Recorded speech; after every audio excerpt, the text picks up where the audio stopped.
ये हम लोगों से छुपा हुआ नहीं है। हम लोगों का सब कुछ लूट चुका है, केवल हम लोगों का एक अस्तित्व बचा हुआ है, जिसे किसने छीना है? तो छीनने वाले वो सुब्रत राय है, लेकिन साथ देने वाले हमारी सरकार मोदी जी हैं।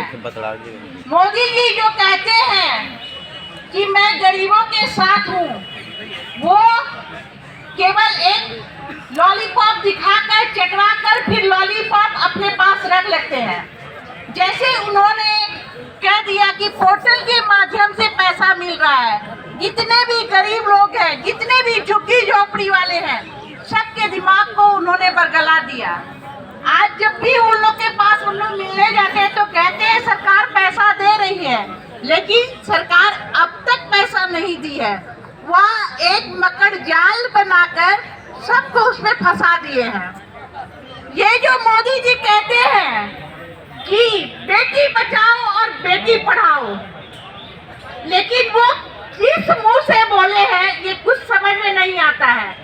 वो बोले हैं बेटी बचाओ बेटी पढ़ाओ, लेकिन सारे बेटियों की जिंदगी उसने छीन ली है। बेटियों की मानसिकता को उसने छीन लिया है। कैसे बेटियां पढ़ेगी, कैसे बेटियों का हाथ पीला होगा। यहाँ पर अभी जितने भी लोग हैं हमारे पूरे भारत के, हर 100 घर में 99 घर का पैसा सहारा इंडिया में जमा है, और सब लोगों का एक ही मकसद था, बेटी की शादी, बच्चों की पढ़ाई। लेकिन ये मोदी सरकार ये दोनों को छीन लिए। आज बहुत सारी बेटियां अपने घर की स्थिति को देखकर, अपनी मानसिकता को खोकर बेटियों की फांसी लगानी शुरू कर दी है। लड़कियां 35 साल 38 साल की हो गई है, कुंवारी बैठी हुई है, शादी नहीं हो रही है। गार्जियन के पास में, उसके माँ बाप के पास में पैसा नहीं है, तो बेटियों की पढ़ाई कैसे होगी? और ये सबको छीनने वाले हैं, सबका जिम्मेवार है ये सरकार, जो आज सीना तान कर कुर्सी पर बैठे हुए हैं। अरे ये मत भूलो कि तुमको भी जन्म किसी नारी ने दिया है। आज जितने भी हम लोग बहनें हैं, माता हैं, आज हम लोग जो तिल कर मर रहे हैं, हम लोग इतनी मेहनत की कमाई को रात दिन एक करके हम औरतें पैसा जमा किए, घर संभालते हुए, बच्चे संभालते हुए, पति को संभालते हुए, बाहर घूम घूम कर हम लोगों ने दरवाजे दरवाजे जाकर पैसे को जमा किए। आज उन सारे पैसों का कोई हिसाब नहीं है। हिसाब तो उसे देना पड़ेगा, चाहे कुर्सी पर बैठ कर दो, चाहे मिट्टी में दफन होकर के दो, हिसाब तो उसे ले करके रहेंगे।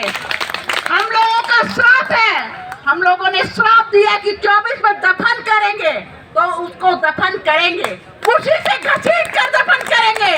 अगर वो चाहते हैं कि हम कुर्सी पर राज करें, तो वो हम लोगों का भुगतान कर दे। 23 तो खत्म कर दिया तुमने, 24 की शुरुआत में हम लोग की भुगतान कर दे, अन्यथा अंतिम तक तुम्हें मिट्टी में हम लोग दफन करके ही अपने सांस को अंतिम सांस देंगे। मरेंगे नहीं, अभी हम लोग मरेंगे नहीं। मार कर देखो, हम लोग मरेंगे नहीं, फिर हम लोग खड़े हो जाएंगे जिंदा होकर। जब तक उनको मारेंगे नहीं तब तक मरेंगे नहीं। पैसा तो उनको देना होगा, हमारे मेहनत की कमाई है, हम छीन कर रहेंगे और लेकर रहेंगे। जिस तरह से हमारे बच्चों की जिंदगी को उसने बर्बाद किया है ना, उनको क्या दर्द है? उनको कोई दर्द नहीं है ना। उसने शादी तो किया, उसने अपनी बीवी को भी धोखा दिया, ना उसने बीवी बसाया, ना बच्चा पैदा किया। उसको दर्द कैसा, वो दर्द कैसा है? उसे कोई दर्द नहीं है। इसलिए आज हमारी पुकार को वो नहीं सुन रहे हैं। हमारी जो हम लोग आज रोड पर आ गए हैं, हमारे बच्चे दर दर की ठोकरें खा रहे हैं। हम लोग की वजह से बच्चों को गालियां सुनना पड़ रहा है। इसका भुगतान तो मोदी को करना ही पड़ेगा। वो आज करे चाहे कल करे, बिना किए उसे मरने भी नहीं देंगे। वो करेंगे तभी उसे दफन भी होने देंगे। ये हम लोग महिलाओं का श्राप है जो उसे लगेगा और उसे पैसा देना होगा। हम लोग बहुत कठिनाई से आ गए, ये हम लोग की अंतिम लड़ाई है। चाहे आर चाहे पार, मरेंगे या मारेंगे, ये हम लोग की अंतिम लड़ाई है। और अगर हमारी 2 महिलाएं साथ है तो सोचिए कि 2000 पुरुष का बल है। एक महिलाएं के पीछे 1000 पुरुष का बल है, और इस बल को ना हम लोग हारने देंगे, ना झुकने देंगे। और हमारे भाई हम लोग के साथ रहे, और हम लोग के कदम आगे रहेंगे, मेरे भाइयों का कदम पीछे रहेगा। अगर कुछ झेलना पड़ेगा तो नारी में इतनी शक्ति है कि वो सब कुछ सह लेती है, दुनिया का हर दर्द को सह लेगी। और सबसे पहले हम लोग सहेंगे, हमारे भाई पीछे रहेंगे, उन पर आंच नहीं आएगा, क्योंकि हम लोगों में दैवी शक्ति है और हम लोगों में सहन शक्ति है। तो हम लोग आगे रहेंगे, मेरे भाई पीछे रहेंगे।